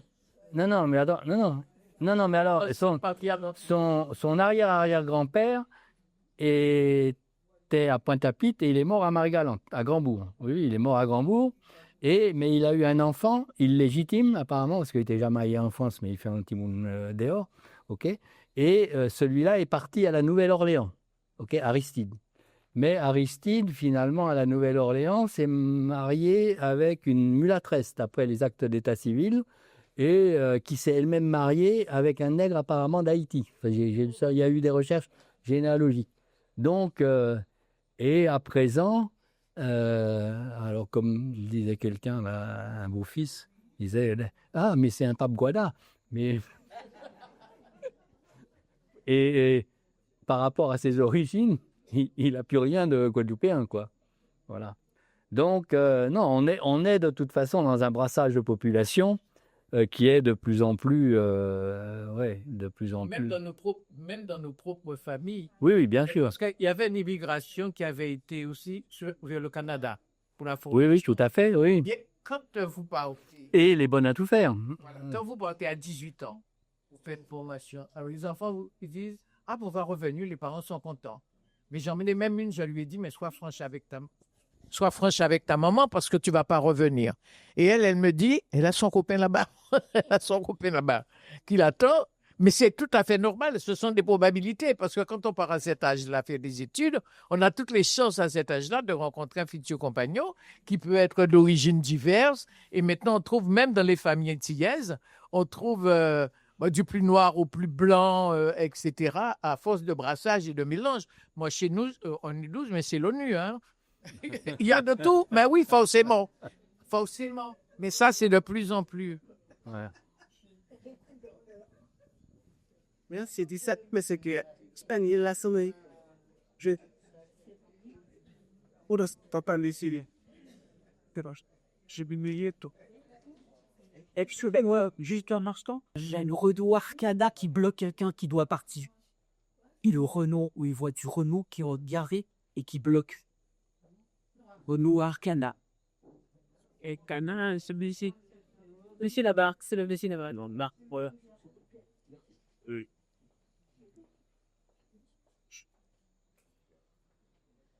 Bonsoir à tous et à toutes. Merci pour, J'entends pas. merci pour cette belle conférence. Merci à Gwenaël pour... J'entends pas. je ne sais pas, il doit avoir un problème de micro. Vous entendez là? Oui, voilà. Et je voulais dire merci à Gwenaël pour son hexagonal parce que je suis... Merci. Alors, je suis concernée parce que j'ai quitté ma Guadeloupe, moi, pas avec le Bibidom. J'ai quitté ma Guadeloupe au milieu des années 70. J'étais enfant et j'ai passé toute ma vie en France. J'ai eu 2 enfants, j'ai une vie là-bas, j'ai eu 2 ans. Ma vie, puisque vous l'a toujours. Ouais, on l'a toujours. Mais en fait, beaucoup, parce que je suis rentrée en Guadeloupe il y a 6 ans. Et c'est vrai que c'est un véritable problème. Je vous écoutais avec beaucoup d'attention. Et en fait, ce qui m'a beaucoup gênée, et j'en parle souvent avec mon ami Laure Tarrer qui est là, je ne suis pas la bienvenue chez moi en Guadeloupe, quoi. C'est un véritable problème. Je dois me battre au quotidien pour m'intégrer, pour essayer en tout cas de me sentir bien chez moi. C'est compliqué parce que moi, je suis guadeloupéenne, je suis profondément guadeloupéenne. Et je me dis, mais c'est quoi notre problème? Parce que en France, même si j'étais arrivée enfant, petite là-bas, la première question, mais tu es d'où? Pourtant, j'habitais à Saint-Mandé, un quartier hyper chic, sympa et tout. Mais on me rappelait, parce que j'étais la seule noire de l'école, on me rappelait très bien que j'étais pas de là, j'étais pas chez moi. Donc en fait, pardon pour l'expression, mais moi j'ai toujours eu le cul entre 2 chaises parce que arrivée en Guadeloupe, j'espérais, je me suis dit, ouais, chouette, j'ai fait le choix. En plus, vraiment sur un coup de tête, j'ai quitté Paris avec une valise et je me dis, je m'installe en Guadeloupe. C'est difficile pour les gens comme moi qui arrivent et qui se disent, mais comment faire? Et là, je suis venue, ma fille est partie hier, elle a 26 ans, je l'ai emmenée voir l'expo, elle me dit, je ne connaissais pas cette histoire, maman. Et voilà, il y a aussi tout ça. Et vous le disiez tout à l'heure, elle a fait des hautes études, elle ne travaillera jamais en Guadeloupe. Il n'y a pas de poste pour elle en Guadeloupe. Donc, je me dis, effectivement, nous c'est moun qui côté, nous c'est qui moun, ola nous caille. Voilà. Donc, aujourd'hui, c'est vrai que c'est difficile de se trouver une place dans cette société. Parce que quel que soit l'endroit où on est, mes enfants sont nés à Paris. Alors, eux, on les considère comme des métis. Voilà. Ils sont considérés comme des métis par le copain, copine. Ils voient tout type de personnes. Ils sont vraiment... Mais c'est vrai que c'est difficile parce que je me dis, quelle place avons-nous aujourd'hui dans cette société guadeloupéenne? Mais vous avez fait votre choix, vous êtes ici, donc il faut assumer. Et boire la boisson nationale. Okay. Il faut quoi? Oui. Boire la boisson nationale. Alors, il y a quelqu'un qui m'a dit, parce que quand je suis arrivée, on m'a dit une chose. Un journaliste m'a dit, mais Gertie, il faut apprendre à gérer ma mamoun parce que sinon, on peut envoyer guadeloupéenne. J'ai dit, ça va être compliqué parce que ça ne fait pas partie de ma culture, enfin, en tout cas, de mes éléments de langage, de mon éducation, de gérer ma mamoun, quoi. Et on m'a dit, on a pris comme exemple Lucette Michaud-Chevry. J'ai regardé le journaliste, je lui ai dit, mais franchement, non, je ne veux pas, j'ai pas été, éduquée comme ça, à dire des j'irai maman à tout va, quoi. Donc non, je n'ai pas envie. Et ça n'empêche, ça fait pas, moi, je trouve que je suis profondément guadeloupéenne. Certainement plus guadeloupéenne, mon ami qui est là va vous dire que beaucoup de guadeloupéennes qui vivent ici. Moi, mais vous voyez, on vient des abîmes quand même pour voir pour écouter cette conférence. Et quand je dis à mes frères, il y a des habitants, hein, je connais, hein, voilà, mais il n'y a pas qu'à vivre. Voilà, pas ni problème, quoi, nous qu'à vivre. Fait chemin à eau et pas occupé au démon. C'est ça qu'on a essayé. Oui. Jean-Pierre, que fait de la bête s'habille? Oui. Par rapport à cette double culture, finalement, je vais vous raconter une histoire personnelle. J'ai un beau-frère noir qui, quand je suis arrivé en Guadeloupe, m'a dit, je cite, une histoire personnelle, je partage avec vous, dit, Jean-Pierre, méfiez-vous, nègre pas bon, ok? Nègre pas bon, le nègre est un poison pour le nègre. Alors, j'ai dit, ouais, c'est vrai, peut-être, mais est-ce que c'est un blanc-là meilleur? Alors, il dit, moi, et puis finalement, après, il a eu affaire pour une histoire de maison, etc., avec des Blancs qui l'ont couillonné, il dit « Ah, vous tenez raison, hein. Vos Blancs n'a pas meilleur. » Donc c'est ça, ouais. Vous vous assumez, vous sentez ce que vous sentez, fait chimao et pas occupé au démon. Parce que de toute façon, là aussi c'est un proverbe que j'ai appris en Afrique, où j'ai vécu de nombreuses années. Tes ennemis ne dorment jamais. Okay? Donc, vous pouvez toujours trouver moun qui, pour qui, ou pas bon, ou ni tel butin qui pas bon, etc., etc. Vous pouvez jamais trouver moun qui dit ah, ou alors c'est éventuellement pour te couillonner, qui vont te faire des compliments, qui vont dire ah ouais, ça pas mal, etc., etc. Fais chima, pas occupé au démon. Oui, bonsoir tout le monde. En fait, merci pour cette superbe conférence et pour l'exposition. Alors, petite question, on a bien compris que le Bibidome a permis d'alimenter l'Hexagone en main-d'œuvre. Oui. Donc, il y a certains Antillais qui s'en sont bien sortis. Mais je voudrais savoir quel est le pourcentage qui est tombé dans la délinquance. Parce que je pense au film Le Gang des Antillais, Oui, c'est bien réfléchir. Oui, je ne sais pas. Enfin, Oui. Je n'ai pas de données là-dessus, mais il y a forcément un pourcentage qui est tombé dans la délinquance. Mais en Guadeloupe même, il y en a qui sont tombés dans la délinquance, hein, et qui sont bien dans la délinquance. Okay, oui, mais pour d'autres raisons. Il n'y a pas qu'en Guadeloupe et en France où il y a des nègres et des blancs dans la délinquance. Oui. Okay. Non, mais bien sûr, mais c'est-à-dire que là-bas, ça peut être occasionné par le déracinement, par le fait qu'ils aient eu beaucoup de mal à s'adapter. Alors, le déracinement, il y a le déracinement racial, il y a la dimension raciale, bien sûr, le motif racial, mais il y a aussi le déracinement social, quand vous venez de tel quartier, etc., qui joue. Okay. Si vous êtes issu du ghetto, ok. Donc, voilà. Il y a eu une enquête il y a pas très long, enfin il y a quelques années en tout cas, où sur la discrimination des patrons, essentiellement des blancs pays, à l'embauche. Et certains d'entre eux préféraient recruter des métropolitains en métropole, des blancs, okay, plutôt que de recruter des gens qui venaient de Boissard, de Loricis, etc. Okay, donc, et c'était plus comment dirais-je, c'était plus la résidence que l'origine sociale. Mais enfin, en Guadeloupe, c'est un peu valable aussi en France, c'est que si vous ne connaissez pas quelqu'un qui connaît quelqu'un, vous prie, hein. Okay, c'est ça, hein. Et alors, la délinquance, c'est un problème en lui-même, mais dire que alors là aussi, sur les 400 000 Antillais qu'il y a en France, combien il y a de délinquants? Combien il y a de proxénètes? Combien il y a de prostituées? Est-ce que... alors, c'est des sujets d'études en soi, ok? Des études en soi. Mais qui s'intègrent dans enfin, c'est ce que j'ai essayé de faire, qui s'inscrivent dans un panorama plus global, ok? Qu'il faut avoir en tête, comme le mentionnait Elvire tout à l'heure. Dans la mesure où c'était une immigration forcée, certains ont pu très mal la vivre. C'est pas vraiment une immigration. Je m'explique, forcée dans la mesure par rapport... Contrainte, on va dire contrainte. Oui, contrainte, par rapport à la situation économique de la Guadeloupe. Oui. Dans la mesure où en Guadeloupe, il n'y avait pas tellement de perspectives d'emploi. Non, il n'y avait pas du tout de perspective d'emploi à l'époque. Pour des gens peu éduqués, etc., il n'y avait pas de perspective d'emploi.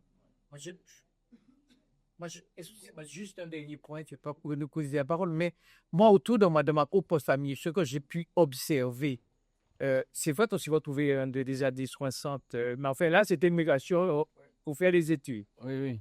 On a eu 20 ans ensemble, quand il a déjà... Mais, et à l'époque, pour faire plaisir au curé qui m'avait prouvé ma pioche, avec un couple d'émigrés, on passait dans les micros pour prendre pour moi ce lié dans le métro, etc.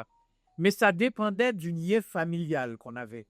Parce qu'il y a des gens qui ont fui la Guadeloupe, déjà en problème avec leur propre famille. Oui, Quand ils sont partis, il n'y a pas eu beaucoup de liens. Mais on a pu constater, puisque ce sont déjà de notre génération qui sont partis, eh bien, on a pu constater que toutes les personnes qui avaient gardé des liens familiaux, d'ailleurs, il y en a qui vous disent, moi, j'ai bien en vacances les billets, moi, depuis tout petit. Et ils sont et comment on voit un gars comme notre Gilles Cala, hein? Riner. Il est toujours venu avec les habitants. Vacances. On l'a toujours envoyé avec les habitants. Vous avez, par exemple, le grand basketman là, qui est aux États-Unis. Mais et malgré que les parents avaient divorcé, mais il venait régulièrement en Guadeloupe et continuait à venir. Le lien familial. Et l'argent. Il y en avait qui envoyaient à la famille, etc. Et alors, il y en a qui débarquaient à un moment donné, mais qui avaient ignoré la famille pendant des années. Alors, c'est normal qu'ils n'étaient pas toujours bien reçus. Et il y en a certains aussi, un petit peu de supériorité et de jalousie aussi au sein de la famille, de la réussite des uns et des autres. Mais quand même, on ne peut pas nier. Moi, je connais même autour de ma famille des gens qui sont partis, qui avaient des hôpitaux, qui ont fait arriver les enfants. Mais quand on regarde notre statut social, il y en a qui ont 4 enfants, il y a un qui est médecin, il y a 3 informaticiens. Ce qui pas que c'était vraiment pas le futur qui pouvait les attendre ici. Hein? Même cette fille-là qui a écrit sur la chèque à Japé pas que, quand elle remporte le mais c'est toute l'histoire du Bimidon. Et c'est une université au père, etc. Et elle vient d'une famille de Bimidoniens. Et ça, elle n'aurait pu jamais, cette famille n'aurait pu jamais avoir des descendants. Donc, il ne faut pas, quand on dit non, non, non. Et moi, cette conférence, elle est très utile. Il ne faut pas avoir des réponses manichéennes comme ça. Parce que le but, comme dans toute aventure humaine, hein, et d'ailleurs, comme tu dis, on va en punch administratif, et puis mon père, il rencontre un gars. Et puis, où c'est comment ça se fait, on discute et tout ça. Et puis, le gars qui dit à un moment, lui, Paris belle, hein, pour ça, Paris belle. Mais l'on tirait à là, au prix. C'est la lévitation. Voilà, Et ce sera la dernière. Bonjour. Alors, moi, je voulais réagir un petit peu au propos de Nexagonal et je m'interrogeais aussi sur la part un petit peu de la propagande décoloniale et postcoloniale dans la construction de l'identité aussi qu'on a. Parce que, donc moi, ma famille est guadeloupéenne de Basse-Terre, j'ai grandi au Rézé et je suis partie, comme tous les copains, à 18-20 ans pour faire les études. Et j'ai 35 ans aujourd'hui. On a fait de brillantes études, on est quand même rentrés et on est là aussi. Mais c'est vrai que c'est une part de sacrifice que de rentrer. On a tous, autour de moi, nous tous qui avons fait le choix, pas facile, de rentrer, c'est parce qu'on a fait des concessions professionnelles et intellectuelles. Et je me demande la part qu'a cette propagande postcoloniale et décoloniale sur le fait qu'il y a une séparation et où moi, par exemple, où là, ça fait 10 ans, je suis rentrée à l'âge de votre fille quand j'avais 26 ans à peu près. Et c'est vrai qu'aujourd'hui, je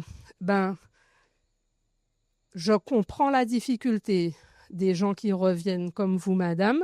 Et en même temps, rien que dans votre discours, moi, il y a des petits trucs où je me suis dit, mais ça m'embête un peu parce que on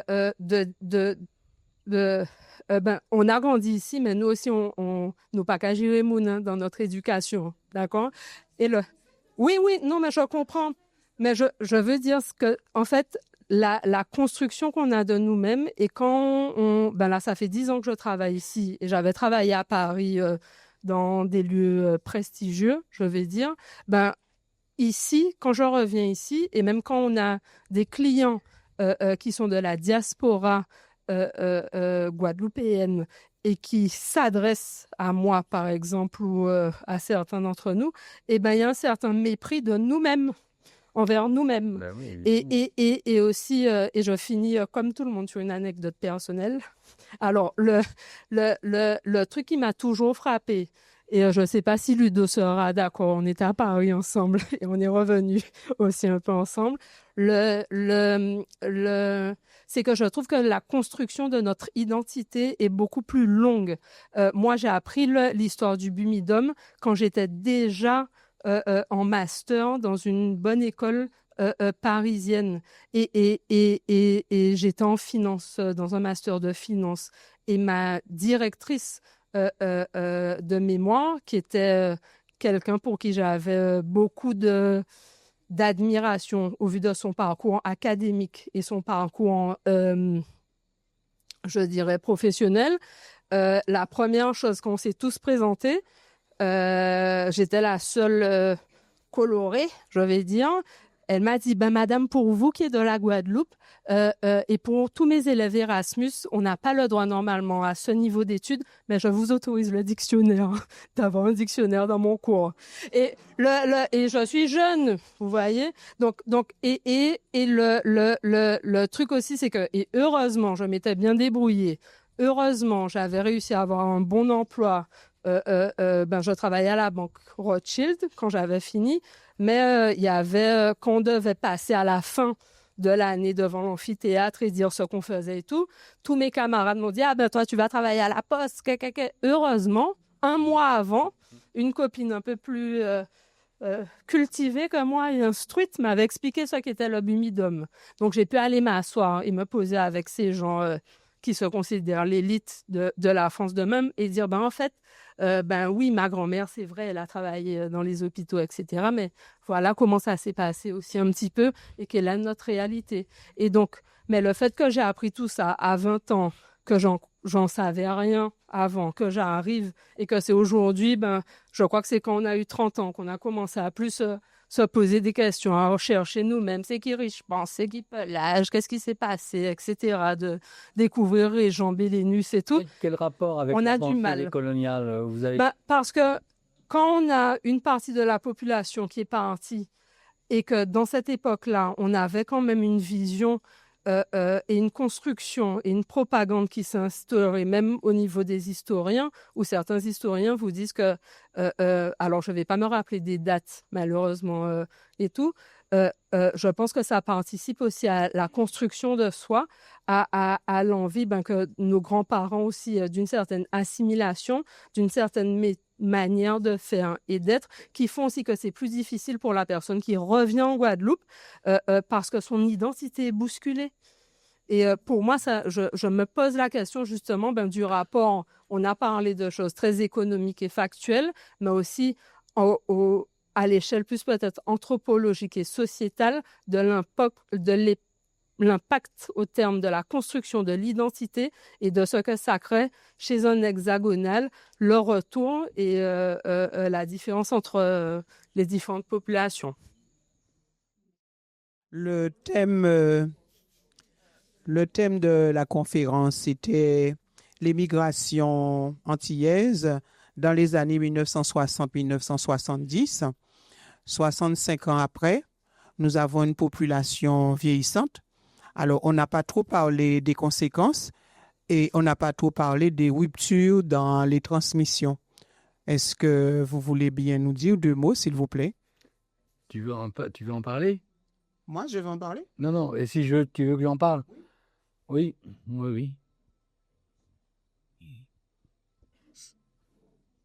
Pardon. Hein? Ah oui. Oui, alors les transmissions, alors je crois qu'il y a, je ne sais pas pourquoi, mais il y a un gap dans les transmissions, c'est sûr. Enfin, moi, je le perçois comme ça. Enfin, quand je vois, par exemple, moi j'ai eu la chance, entre guillemets, de commencer ma vie ici à Marie-Galante dans un environnement entièrement créolophone. Ok. Alors maintenant, les valeurs de vivre ensemble, de solidarité, d'entraide, de voisins c'est famille. Ok. À présent, voisins c'est l'ennemi. Ok, souvent. Ok. Tout ça c'est perdu. Ok. La transmission du créole, enfin, les avis sont partagés, mais je trouve que les enfants de maintenant, enfin les enfants de 15 ans, 20 ans, etc., ne maîtrisent pas la langue. Okay, et ça, c'est... Hein? Oui, et il n'y a pas de la langue, oui, c'est vrai. Ils ne maîtrisent pas la langue. Alors, il y a j'écoute à la fois RCI et Guadeloupe Première. Il y a un discours passéiste, Yasser, etc., qui est fait, qui est pour moi un peu quand même à côté de la plaque. En fait, je veux dire, le jardin créole, bon, c'est vrai, mais dans la salle, là, qui est-ce qui a un jardin créole, là, dont il s'occupe? Ah, c'est pas mal. Pour moi, il y a un problème de transmission, parce que quand on parle de la Guadeloupe des années 60, comme je l'ai parlé, il y a très peu de gens qui s'imaginent le style de vie que c'était pour les parents, grands-parents, etc. à l'époque. Très peu de gens. Le fait que le frigidaire, quand le frigidaire arrivait à Marie-Galante, la plupart des gens ne savaient pas comment l'utiliser, à part les gens nantis qui avaient un frigidaire à pétrole. Okay, donc, je sais pas, il y a un problème de transmission. Alors, le problème aussi, c'est qu'il y a, et je ne sais plus qui a dit que, je fais une phrase très ancienne, que les générations qui viennent sont des générations différentes des générations précédentes. Okay, donc, c'est-à-dire que ceux qui viennent après nous seront différents de nous et leurs enfants même seront différents de leurs parents. Okay, et on est maintenant dans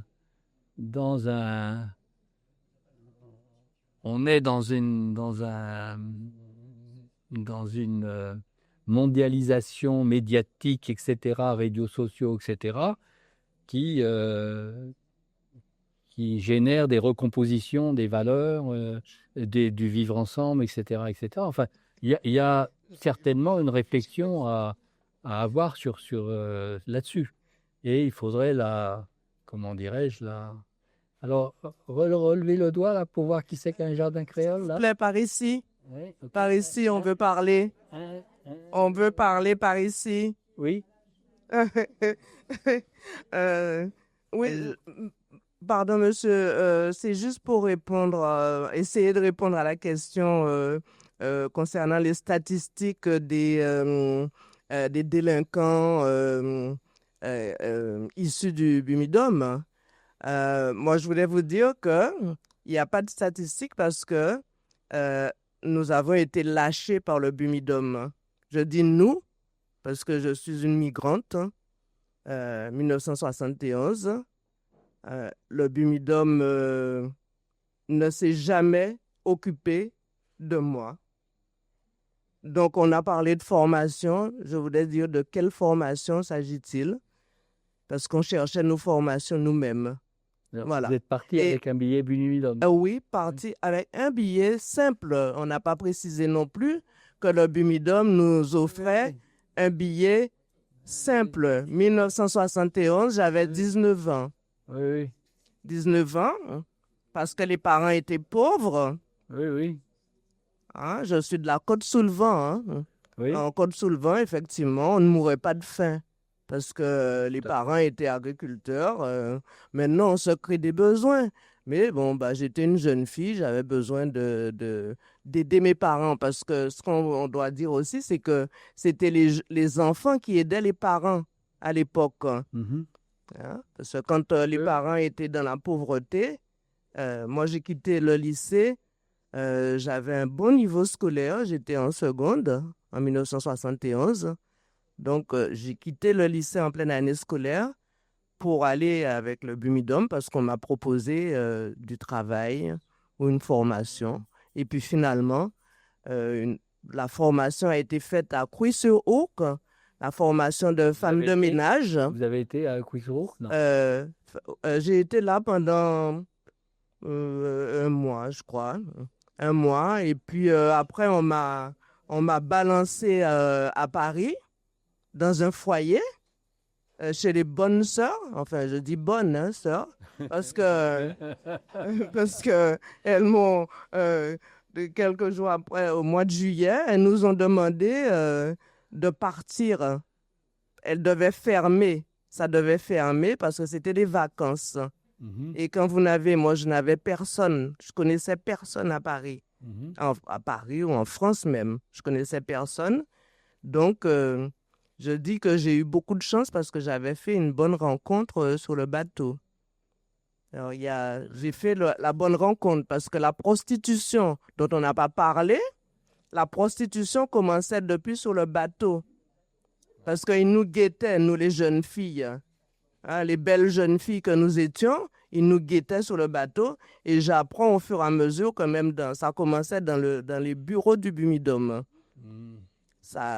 Donc, voilà. Donc, quand on se retrouvait sans argent, sans famille, ben, quelquefois, on tombait dans la prostitution ou dans la délinquance. Voilà, et il n'y a pas de statistiques. Hein. Et le Bumidum ne s'est jamais demandé ce que j'étais devenue. Et je voulais juste pour terminer dire que, à mon avis, tous les bumidomiens que nous sommes, nous aurions dû avoir droit à une thérapie parce que nous sommes marqués à vie. Bien sûr. Voilà. Bien sûr. Non, bien sûr.